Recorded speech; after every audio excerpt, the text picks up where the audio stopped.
एक कुएं में बहुत से मेंढक रहते थे। उनका राजा का नाम था रघु।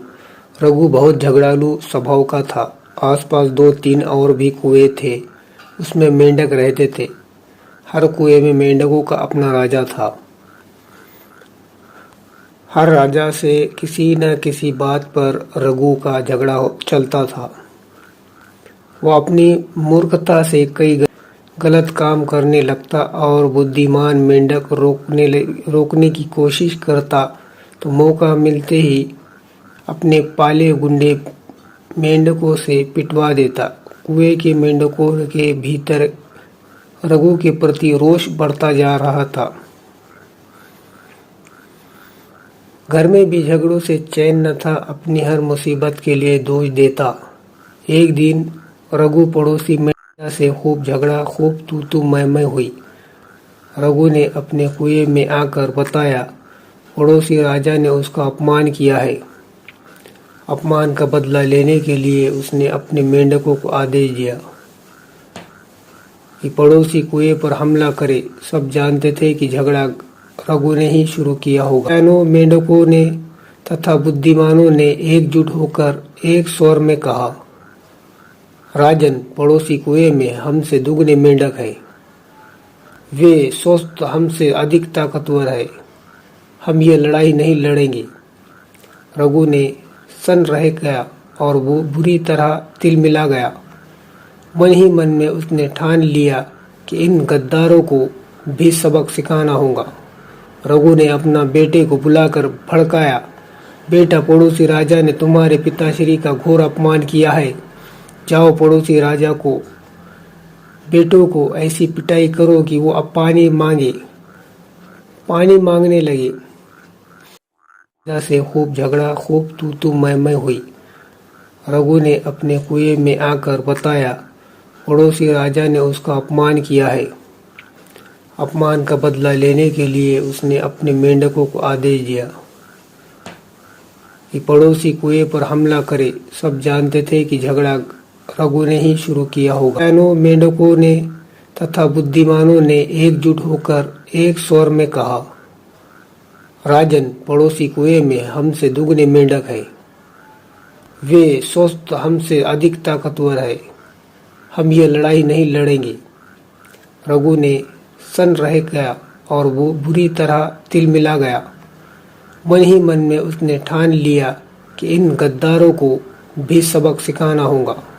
रघु ने अपना बेटे को बुलाकर भड़काया, बेटा, पड़ोसी राजा ने तुम्हारे पिताश्री का घोर अपमान किया है।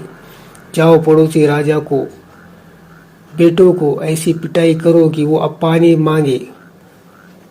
मांगने लगे। रघु के बेटे ने एक दूसरे का मुंह देखने लगे। आखिर बड़े बेटे ने कहा, पिताश्री, आपने कभी हमें टर्राने की इजाज़त नहीं दी। टर्राने से मेंढकों में बल आता है, हौसला आता है और जोश आता है। आप ही बताइए कि बिना हौसले और जोश के हम किसी की क्या पिटाई करें। अब रघु सबसे चिढ़ गया। एक दिन वो कूड़ता और बड़बड़ाता हुआ कुएं से बाहर निकला। इधर उधर घूमने लगा। उसे एक भयंकर नाग पास ही अपने बिल में घुसता नजर आया। उसकी आंखें चमकी। दुश्मन बन गए हो तो दुश्मन को अपना बनाना चाहिए, ये सोच वो बिल के पास जाकर बोला, नागदेव, मेरा प्रणाम। नागदेव, बैरी हूँ तुम्हारा, खा जाता हूँ तुम लोगों को, और तुम मेरे पास आ गए हो। गणतः टर्राया। नाग कभी शत्रुओं से ज्यादा अपने दुख देने लगते हैं।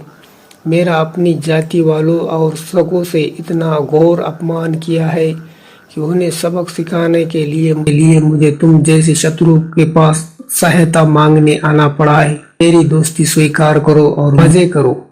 नाग ने बिल से अपना सिर बाहर निकाला और बोला, मजे कैसे मजे? रघु ने कहा, मैं तुम्हें इतने मेंढक खिलाऊंगा कि तुम मोटाते अजगर बन जाओगे। नाग ने शंका व्यक्त की, पानी में मैं जा नहीं सकता, कैसे पकड़ूंगा? मेंढक ताली बजाई। नाग भाई, यही तो मेरी दोस्ती तुम्हारे काम आएगी।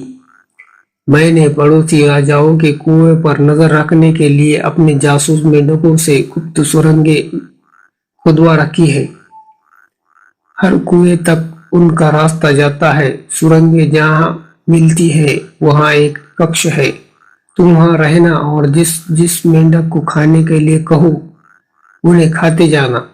दोस्ती के लिए तैयार हो गया क्योंकि उसमें उसका लाभ ही लाभ था। एक मूर्ख बदले की भावना में अंधे होकर अपनों को दुश्मनों के पेट के हवाले करने को तैयार हो तो दुश्मन क्यों न इसका लाभ उठाए।